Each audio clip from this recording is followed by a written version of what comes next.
मी विहान महेश भालेराव. मी इयत्ता 3री मध्ये शिकत आहे. आज 14 एप्रिल म्हणजे डॉक्टर बाबासाहेब आंबेडकर यांची जयंती आणि मी या निमित्ताने तुम्हाला 2 शब्द सांगत आहे. ते तुम्ही शांत चित्ताने ऐकून घ्यावे ही माझी नम्र विनंती. 14 एप्रिल 1891 साली बाबासाहेबांचा जन्म झाला. 1994 मध्ये सातारा येथील माध्यमिक शाळेत त्यांचे नाव नोंदवले.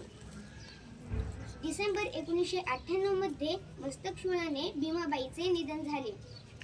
त्यांना आत्ताचे प्रतापसिंह हायस्कूल येथे सुभेदारांनी नाव नोंदवले. भीमराव इंग्रजी 4थीची परीक्षा पास झाले. एल्फिटन हायस्कूलमध्ये दाखल केले. ते 1907 मध्ये मॅट्रिकची परीक्षा पास झाले.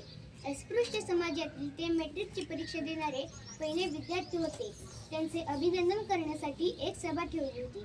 त्यात गुरुवर्य कृष्णाजी फुलस्कर यांनी तथागत गौतम बुद्ध हे चरित्र हे पुस्तक भेटवस्तू म्हणून दिले.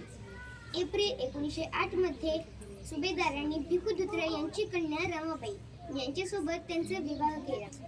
1910 मध्ये बडोदा नरेश गायकवाड यांनी शिक्षणाची शिष्यवृत्ती देण्यासाठी आश्वासन दिले. 1913 मध्ये बाबासाहेबांचे वडील भीमराव रामजी यांचे निधन झाले. एवढे बोलून मी माझे भाषण संपवतो. जय हिंद, जय भीम.